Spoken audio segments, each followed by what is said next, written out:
할렐루야. 안녕하세요. 저는 정진숙 교회 조영신 목장의 조영신 목자입니다. 이렇게 간증을 하니 부끄럽고 떨리네요. 하지만 하나님께 영광을 돌려드리는 일이라 순종하는 마음으로 이 자리에 섰습니다. 지금부터 저희 교회에 정착하기까지 과정과 전도 사례를 말씀드리겠습니다. 저는 어릴 때부터 엄마에게 이끌려 교회를 나가기 시작했습니다.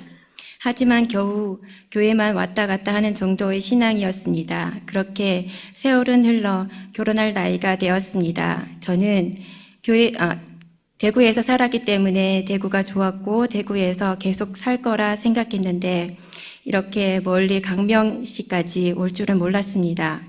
그 이유는 결혼 때문이었습니다.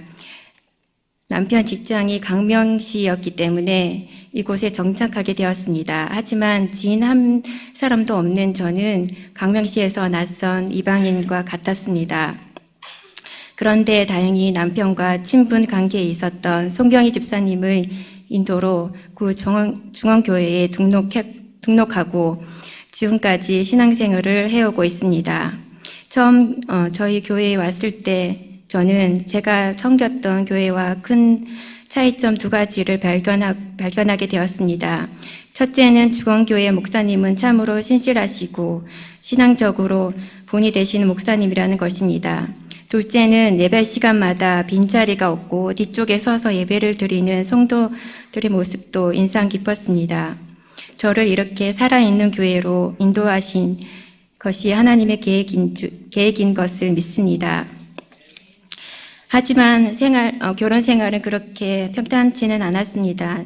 남들에게는 작은 문제일 수 있겠지만 남편과의 성격 차이와 경제적인 문제 그리고 사소한 약속 불행 등이 그렇습니다. 남편이 점점 싫어지고 남편에 대한 마음이 불편하고 얼굴 보는 것도 힘들어졌습니다. 그래서 남편에게 통보만 하고 친정집으로 향했습니다. 비록 남편에 대한 불만이 쌓여갔지만 신앙생활 속에서는 하나님께서 은혜를 부어주셨습니다. 그것은 교회에서 시행하는 양육을 통해서입니다. 담임 목사님께서 전도학교 강의 중에 예수님 관계법 중 주섬대사 외에 기뻐하라는 말씀을 전해주셨는데 그 말씀이 남편을 용서할 수 있는 귀한 말씀이 되었습니다. 그 말씀은 마태복음 5장 11절에서 12절 말씀입니다. 나로 말미암아 너희를 욕하고 박해하고 거짓으로 너희를 거슬러 모든 악한 말을 할 때에는 너희에게 복이 있나니 기뻐하고 즐거워하라. 하늘에서 너희 상이 큼이라. 너희 전에 있던 선지자들도 이같이 박해하였느니라. 아멘. 친정에 내려가 있을 때 목사님께서 강의하신 말씀이 자꾸 생각났습니다. 그래서 남편을 용서하기로 결단하고 집에 올라왔습니다. 그렇게 힘들었던 저에게 하나님의 말씀은 저에게 힘이 되었고 불편했던 마음도 조금씩 편안해졌습니다. 저에게 하나님의 말씀을 전해주신 목사님께 너무나도 감사하여 어떻게라도 보답을 하고 싶었습니다. 그래서 목사님께 찾아가 감사 인사를 드린 적이 있습니다. 이 자리를 빌려 은혜의 하나님 말씀을 전해주신 목사님께 감사를 드립니다. 이제부터 전도에 관하여 말씀드리겠습니다. 저는 교회에 정착하여 처음부터 전도 특공대 모임에 참석했습니다. 말이 전도 특공대지 전도는 한 명도 못했습니다. 그때 저는 전도할 마음도 없었고 아는 사람도 없었기 때문입니다. 1년이 지나서 첫 아이를 출산하였고 산후조리 후 또 순종하는 마음으로 전도 특공대에 나갔지만 그때도 저는 단 한 명도 전도하지 못했습니다. 그냥 계속해서 그 자리에 나가자니 민망하고 부끄러웠습니다. 목자였던 정진숙 집사님께서 태신자가 있어요? 라고 물어보면 저는 항상 없어요. 아는 사람이 없네요. 라는 말뿐이었습니다. 그래서 저는 하나님께 전도 대상자가 생기길 바라며 평생 처음으로 전도를 위해 진지하게 기도를 드리기 시작했습니다. 그때부터 하나님은 저의 눈을 열어 주셔서 주변에서 자주 마주치는 사람들을 태신자로 품게 하셨습니다. 첫 번째 전도 사례입니다. 하나님께서 전도를 위한 저의 기도를 기쁘게 받으셨는지 동네에서 자주 마주치는 분을 첫 번째 태신자로 두셨습니다. 그분은 저와 같은 아이 엄마였습니다. 저는 떨리는 마음으로 하나님께 기도드리며 물었습니다. 저분이 하나님께서 저에게 주시는 태신자인가요?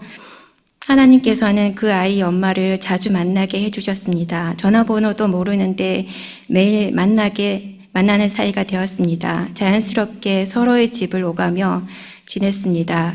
그렇게 저와 태신자는 친해졌습니다. 그렇지만 교회에 나오라는 말은 차마 하지 못했습니다. 하나님께서는 이러한 저의 모습이 안타까우셨는지 아이를 통해서 자연스럽게 전도의 문을 열어두셨습니다.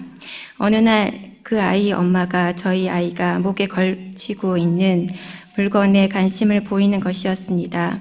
저는 교회 사랑 남는 가게를 소개하고 유아용품을 살 수 있다고 했더니 흔쾌히 함께 가자고 했습니다. 그 태신자는 아기용품도 사고 식사와 커피를 함께 나누면서 마음의 문을 열었습니다. 그 다음 수요일에 등록하고 지금까지 꾸준히 예배와 목장 집회를 드리면서 잘 정착해 가고 있습니다. 할렐루야. 두 번째 전도 사례를 말씀드리겠습니다. 지금 저에게는 아들과 딸이 둘 있습니다. 그런데 첫째 아이가 어릴 때부터 팔이 잘 빠졌습니다. 이 문제를 해결하려면 햇빛을 잘 쬐든지 비타민 D를 먹이는 방법이 있는데 저는 갓 태어난 둘째 아이를 안고 아들과 무조건 집 밖으로 나갔습니다.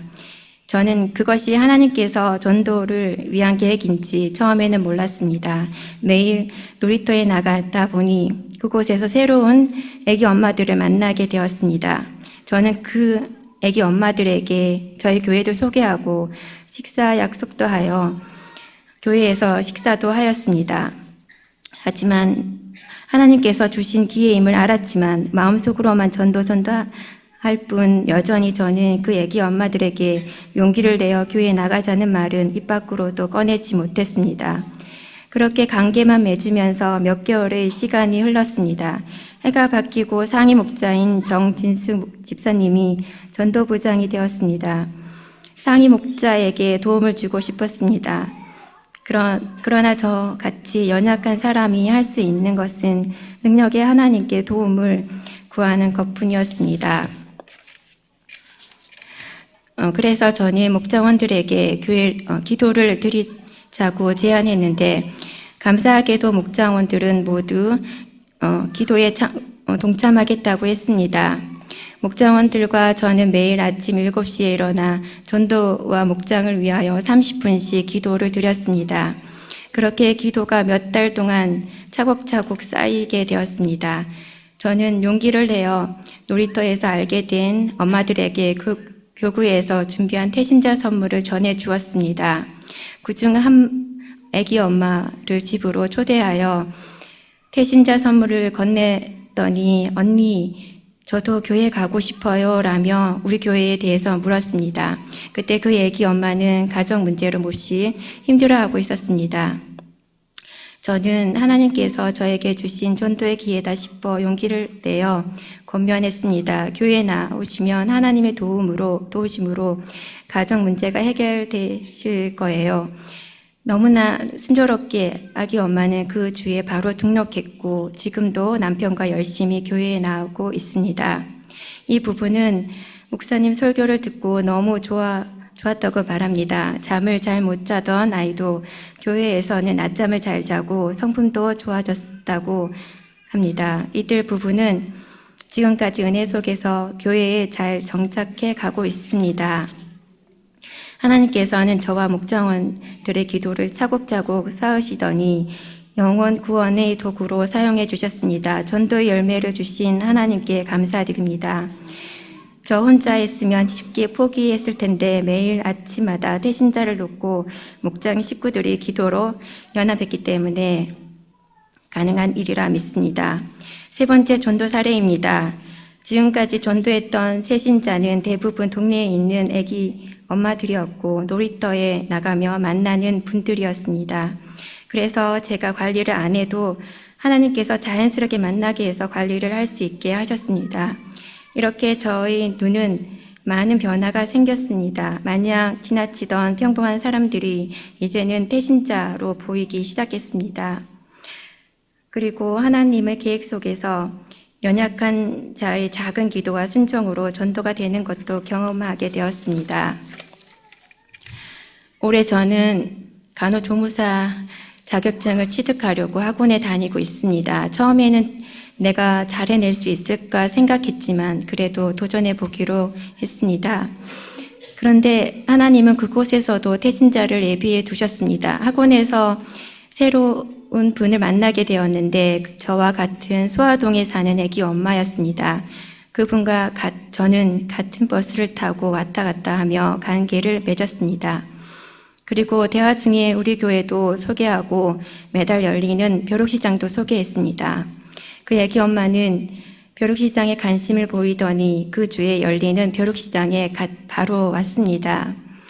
저희 목장원들은 그 아기 엄마들에게 관심과 도움을 주며 자연스럽게 관계 맺기를 해 주었습니다. 그 아기 엄마는 저희 목장원들의 관심과 도움이 좋았다고 했습니다. 그리고 다들 아기 엄마들이어서 그런지 빨리 친해졌습니다. 다음날 학원에 가니 그 아기 엄마는 자기도 교회에 가고 싶다고 말을 했습니다. 할렐루야. 아기 엄마는 그 주에 아이와 함께 교회에 와서 등록하고 예배를 드렸습니다. 아직 믿음은 약하지만 계속해서 열심히 신앙생활을 하고 있습니다. 매일 학원에서 만나기 때문에 수업이 모두 끝나며 목장 집회를 하거나 쉬는 시간에 가끔 기도를 해주고 있습니다. 끝으로 저희 목장과 비전에 대해 말씀드리겠습니다. 아직 저희 목장원들은 초신자들입니다. 혼자서 챙겨야 할 것들이 많아 힘들 때도 있습니다. 하지만 저는 목장원들을 위해 기도하면서 많은 바람들을 가지고 있습니다. 저는 저희 목장원들이 경과 믿음의 사람들이 되기를 바랍니다. 그리고 더욱 열심히 신앙생활을 하길 바라고 영적으로도 계속 성장하기를 바라고 있습니다. 얼마 전에 저희 목장원들이 저에 관하여 서로 얘기를 했다고 합니다. 제가 자신들 보기에 목자로서 부족한 것이 많은 것 같은데 결국 목자의 말에 자신들이 순종하게 된다고 말입니다. 그러면서 그것은 순전히 성령님께서 목자와 목장에 역사해 주시기 때문이라는 것입니다. 언제나 부족한 절 목자로 믿어주고 늘 순종하는 목장원들에게 이 시간 감사하다고 말씀드리고 싶습니다. 이 일들을 이루신 하나님께 영광을 돌려드립니다. 그리고 저희 목장의 비전은 아직 교회 다니지 않는 남편들을 전도하는 것입니다. 그래서 남편들을 태신자로 삼고 집회 시간마다 기도드리고 있습니다. 꼭 남편들이 구원받아 목장의 모든 가족들이 교회에 나오길 기도하고 있습니다. 저희 목장은 앞으로 빠른 시간 안에 전도를 더 많이 하여 목장을 부흥시키는 것과 1명 이상의 목자를 파송시키는 것이 목표입니다. 끝으로 저같이 전도를 못하는 사람도 전도를 할 수 있게 해주신 하나님께 감사드립니다. 작은 기도 하나도 들어주시는 하나님께 진심으로 감사드립니다. 이제 교회 밖을 나가면 어디서 새로운 사람을 만날지는 모르지만 그곳에서도 주님과 함께 전도하기를 원합니다. 이상으로 저의 간증을 마치려고 합니다. 끝까지 저의 간증을 들어주신 담임 목사님과 모든 성도님들께 감사드리고 이 모든 영광을 하나님께 올려드립니다. 할렐루야.